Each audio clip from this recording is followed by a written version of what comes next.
working on another white Spruce Studio paper purse. And this one has cutout roses in it. And the one that was made originally for this, and you'll see in a lot of the pictures, everything that I've done black pretty much is done in either pink or white in the original picture, which I'll have the links to so you can see where you can get this purse from. At any rate, I've got everything cut out, and I was going to start to put it together to show you what I was going to do. And I'm just going to show you the pieces first. The piece is cut the same for the front or the back, but if it doesn't matter, it's the same. If you want a specific part of your paper to be, you'd have to really know where you were putting it on your mat when you go to cut it out. But this is the front is going to be the front, and this one's going to be the back. So I'm going to have the back of the purse be black. And the reason for that is this beautiful cutout. You can really see it really pop on top of this paper. So these are roses, perfect for any type of a gift, for like Mother's Day, birthday. You can put anything inside of these, gift cards. You can put small gifts. They can be favors on a table.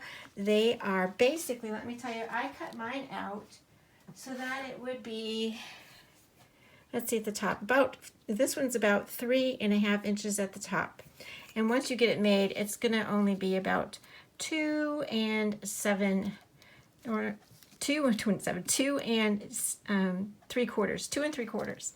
So, right, I wanted to go ahead and get started. And as you've seen in my other videos, what I do is I always do the front or the flat part of the purse first before I put it together.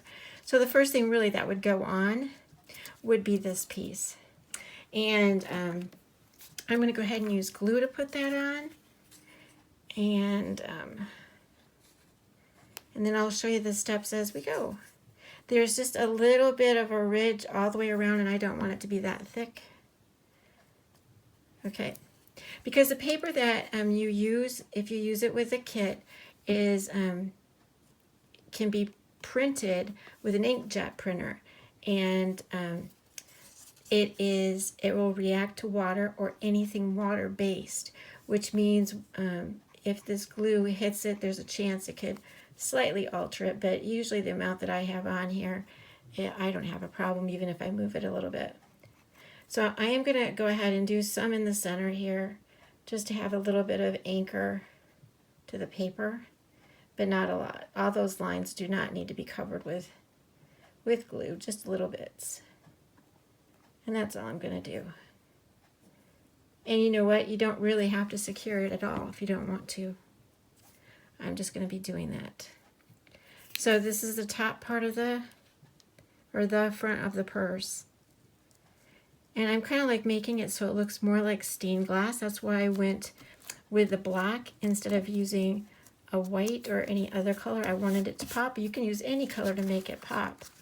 Okay, and each one of these, I should have showed you that too, they are scored. So you can fold them like that, and then this is the side pieces so that it's 3D, and that looks like, it looks like a Y, if you can see that. I don't know if you can. And that bends in, and it makes like a Y because of the score lines that have been made. So that is the front of the purse. The back of the purse, I'm actually not doing anything to but putting one of these pieces on top, and I'll show you what I mean by pieces. I am going to take this to my Big Shot, and I am going to be using this 3D folder from Sizzix. It's like a bubble, and it makes really nice texture for the top of the purse, and that's going to go on the top here and here, and I'll do that in a minute, but I'm going to go ahead and finish telling you everything else that's here. There's 2 strips that are the handles. There's 4 pieces for hardware to attach the handles. I added my own brads, which are silver. And then you have a choice, or you can use these both. There is the rose cut out that can actually just be something that hangs, and it has the backing to it as well. That can hang from the purse. There's also a smaller piece, and you can make these any size because they're SVGs. There's also this smaller piece that can go in the center as a button. So those are all the pieces. It's really basically really easy to do. There's one other thing I want to tell you before I get going, is that when it cut out all these pieces, it was really hard for me not to think of a way to use the negative part.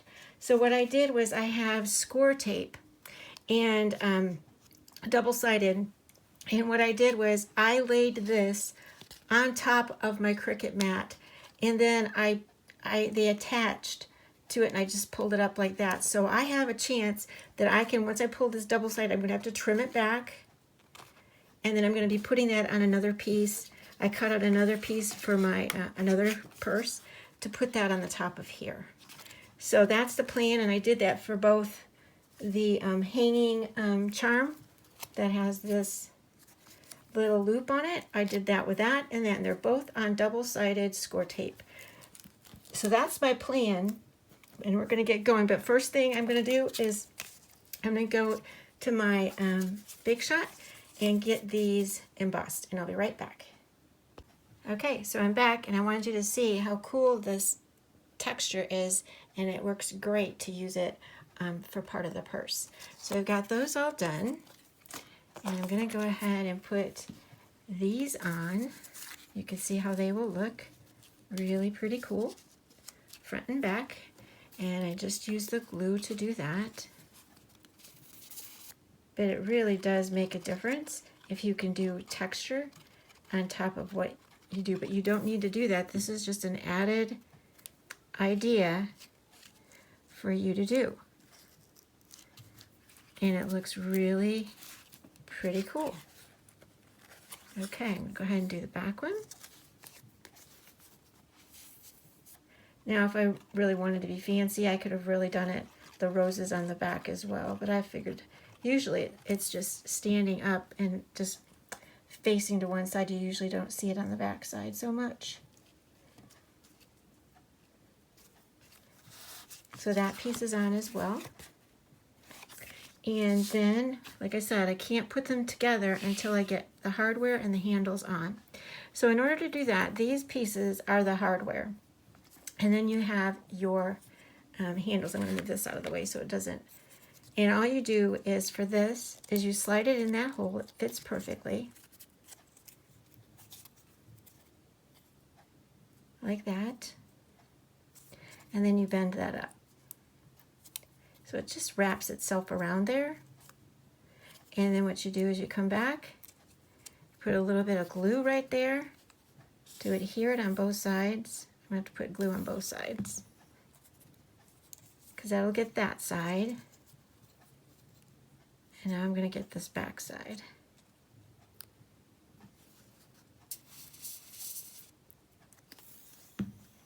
So you want to do that to all four. So all of 4 ends, 1, 2, 3, 4 ends. And so I'm going to go ahead and do that, get those done. You don't need to really watch me do that, but the other thing I'm going to do before is I am going to hole punch with my very tiny, I think this is I don't know if this is an 1/8. This should say on here, but it doesn't. Yeah, I don't know, but I think it's like an 1/8. And what I want to do is punch a hole in the center of what I just glued, so I can put a brad in there. And I will again do that to all 4 of the ends. But before I put the brad on, I will find out where that is going to be positioned on here and put another hole punch in there. And I'll probably come through with a pencil so I can see where that is. But I'll show you that also in just a second. I want to get these all 4 done off screen. Okay, so I have I call these hardware, the fastener things at the end. I call them hardware. I have those all attached on all 4 ends. And then what I do is I line up where I want this to go, and I put a little pencil mark right in there. And there's a hole right there because I've already punched it. But I'm going to go ahead and put that on so you can see how that works. And if you want to, you can, if you want to secure it even more, you can actually add glue first, which I think I might do is add a little bit of glue just to secure a little bit of this hardware down.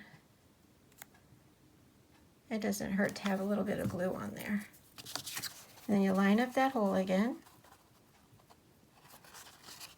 And this is really helps with the brad because it actually keeps the glue in this together.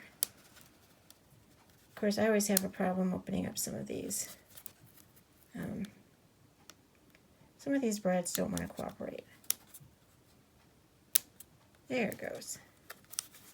All right, so I've got that brad on. That's how I do it. Now I'll show you how I figure out the other side. You can either eye it, or you can measure the end over here to see how far over it is. And make sure that you have this lined up as well.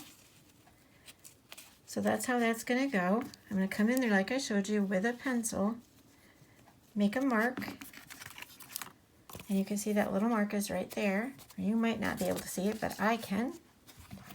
And then I'm going to come back in there and hole punch and do the exact same thing that I just showed you on the other side, except I need to add some glue. And that's pretty much how easy it is to put the handles on. Gotta line that up.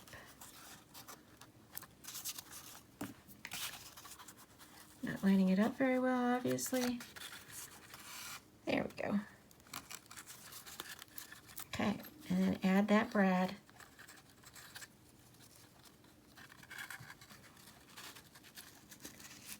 I love it when things don't cooperate when you're trying to show somebody something there. There we go. Got it.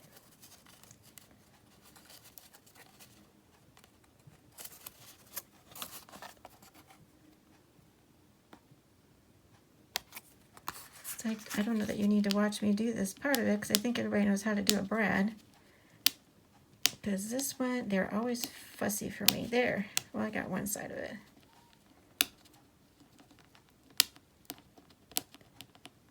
All right, so I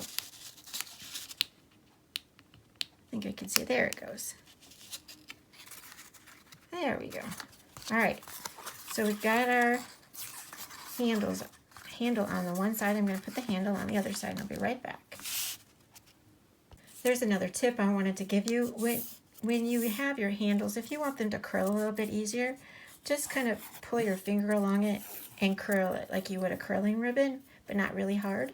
So, and the other thing I needed to mention to you, this didn't matter because a whole lot, because it's black on both sides, but when you go to flip this over, and you can see that, you can see that that's the back. And so when you go to add the second one, you want to make sure you bring that flap in the same direction inside. If you do one way or the other, you're going to have to probably unglue it or make a new handle. So I'm going to go ahead and put this on now. Okay, one more thing I forgot. What I do is I pull the piece that I've already made, I lay it right side down, and then I put the right side on top of it. This shows me where the handle on the back should be so that it lines up with the front.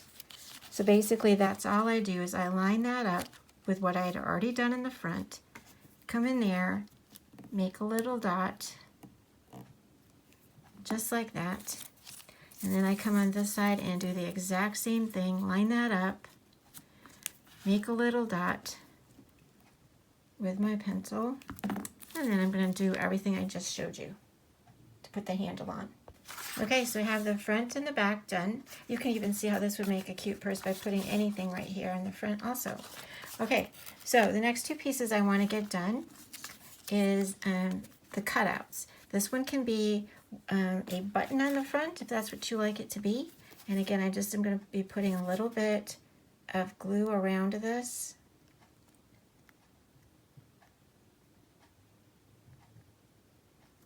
Especially want the edges.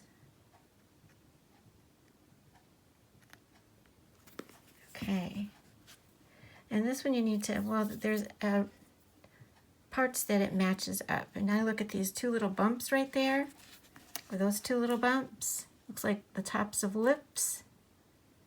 And I just line that right up. And then we've got our button all put together. Okay, and then we have this type of a charm. And again, same concept as what we just did. there's a lot of things that you can do differently. You can add glitter to the insides of these at any time.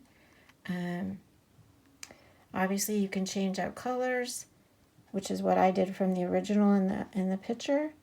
Instead of using pink and white, I have done black and pink. I wanted, like I said, that more stained glass look. All right, a little bit more glue than I needed. And again, it's the exact same rose, but you can go ahead and figure out where it goes by those two little bumps that look like lips. Plus this has a little charm thing at the top. Pretty easy. So we've got both of those finished and ready to put on the card. They're really, really pretty. Okay, for the button that's on here, I'm just going to use double-sided tape, foam tape, so it pops up just a little bit. There was also a piece in this kit that actually had a little flap that went over the front too, if you wanted to have some sort of closure. And you could use, there are Velcro circles that work really well that you can use to actually have it open and close if you want to. So I just put 2 pieces of foam tape, and finding the center, I'm going to go ahead and put that right in the middle. In terms of this, in terms of the little tag or the charm, what you can do is, a lot of people still have a lot of twine, and I think I'm going to go ahead and just string that so that it just goes on there. And how to do that is I should probably tell you about how long I make this. Hold on a second. I will measure that for you. Here's my scissors. So let me measure that really quickly. Okay, so I'm cutting a piece about 9 inches. It's about 9 inches long. And the deal is that the handle is already on, so I am going to have to string that over through the handle to get that to stay on. And you know what I think I'm going to do first, just so that it hangs better? I'm going to do this little knot down here, wrapping that around my finger, making a loop, and bringing both of those pieces through. That way it won't turn so much on me. It'll stay put. Now I'm going to take both those string pieces, put those over the handle, figure out where I want that to hang. If I want it to be up at the top, I can do up at the top. I'm going to have it hang about right there, I think. Come back in here, put my finger again around both strings, and pull the end through. And I'm not going to make it really, really tight yet, in case I want to do some adjusting. Let's see. I think I want to adjust that a little bit, but that's how I do it to know the adjustment. So I just don't do this little knot too tight yet, and then I slide it down. Or I could start over and just redo it, but I already know pretty much where I want it. Okay, let's see how that fits. That's where I want it. That looks good. Okay, so then I'm just going to cut that a little bit off, so it's more like a end of a tag. There we go. So that's what the front of it is going to look like. Okay, so now we're going to be adding the front to the back. And there's one thing that I discovered that's really important, is that when you use a paper that is the exact same on each side, you really need to make sure you have 2 different sides. So that means when this goes together, one of these flaps will be on this side, and one of these flaps will be on this side. It's usually not hard to figure out. You base it on what you do your cover. If your cover flap is going this way, then you need to, when you go to cut your black one out and you decorate it, you can actually decorate it so it looks just the same, just like that. Because then that will always work. Whatever you do, make sure the flaps go that way, because then when you flip this the right way to match up, it'll be on the right side. I hope that helps, that little tip, in case you use exact same paper color that's the same on each side. So now we're just going to go ahead and fold the score lines. This is like that Y, like I told you, it looks like a Y. Just pinch that together. And so in this case, I don't want this to be on the bottom. Usually I do it that way. I have it folding back so I don't see the back in the front. But in this case, I want the bottom of my purse to be black. So I'm flipping that around, and that's going to be there on that side, and this is going to fit inside. So how I'm going to do that is I'm just going to add some glue to this side. You want to make sure you're also doing it on the, adding the glue to the right part,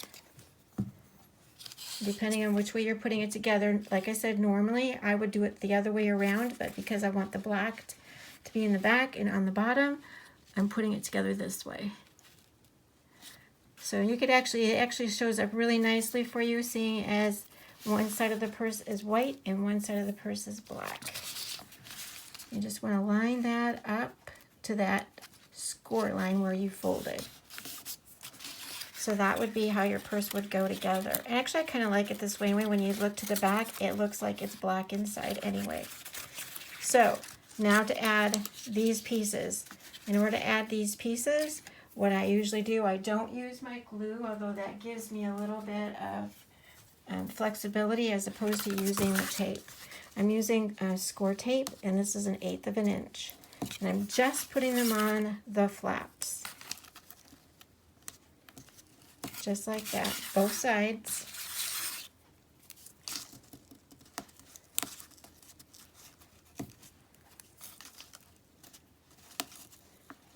This is the last part of the purse. So I'm going to go ahead and do the front flaps first.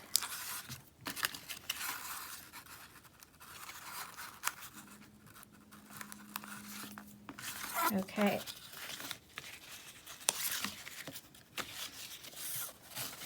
So you can see how I'm putting that on. You can see there's probably, let's go ahead and use that little bit of ruler if you really want to know about how far in I went.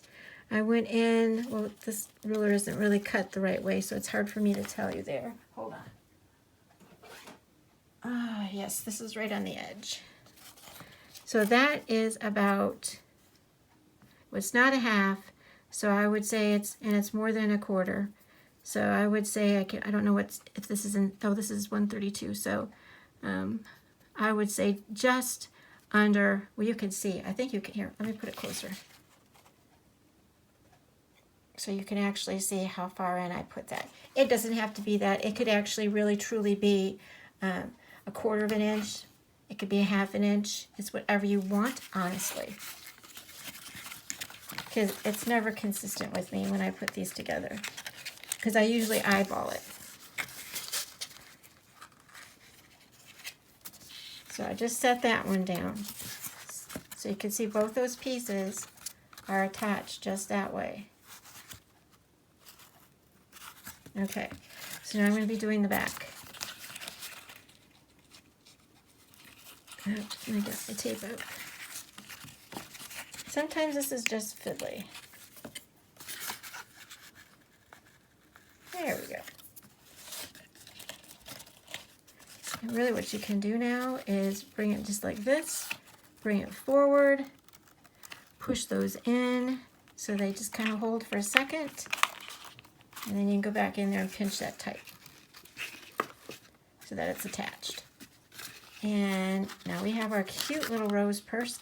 I call this a stain rose purse. It's completed. You can add a little bit of tissue paper inside of there. Like I said, you can put anything inside of there. It's really cool. Now, the pink paper that I use does come with a kit.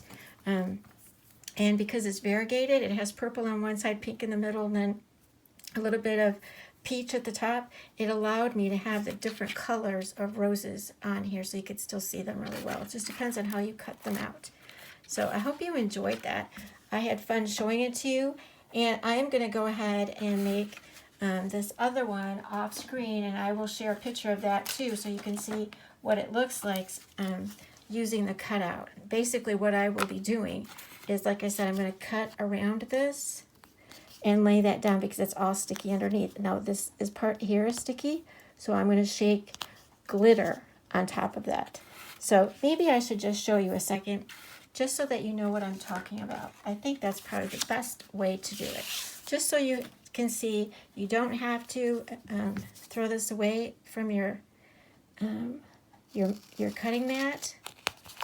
You can actually just put this double-sided tape right on it and lift it up. Some people might not be successful. If you're not, then all you've wasted was a little bit of tape. But you need to cut that all the way around, just like that. I think this part was fun because I just love the cutouts. And my scissors aren't too bad because they're the type of scissors that are not supposed to stick to the sticky stuff. It does still, but better than some. I think you can see how you can cut that out.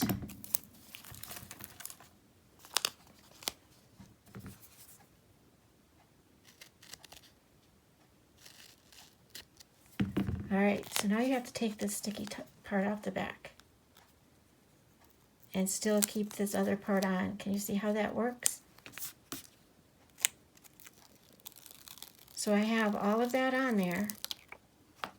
Now I just got to place it down. It's tape. So I'm just lining that up. It's going to go in a little bit because there was a black edge on it, so you have to allow for that little bit of the black edge. You can see my other purse. It's going to have that outline on here. I don't want my finger permanently on there. So that's how it'll look on there. And then I'm going to shake, like I said, glitter on there. And then I also already made more of these. And that's just going to go right there on the top. So we have two different looks. This is going to have glitter. And if you want to too, if you want a little bit of this to be black still, you can come back in after you add your glitter.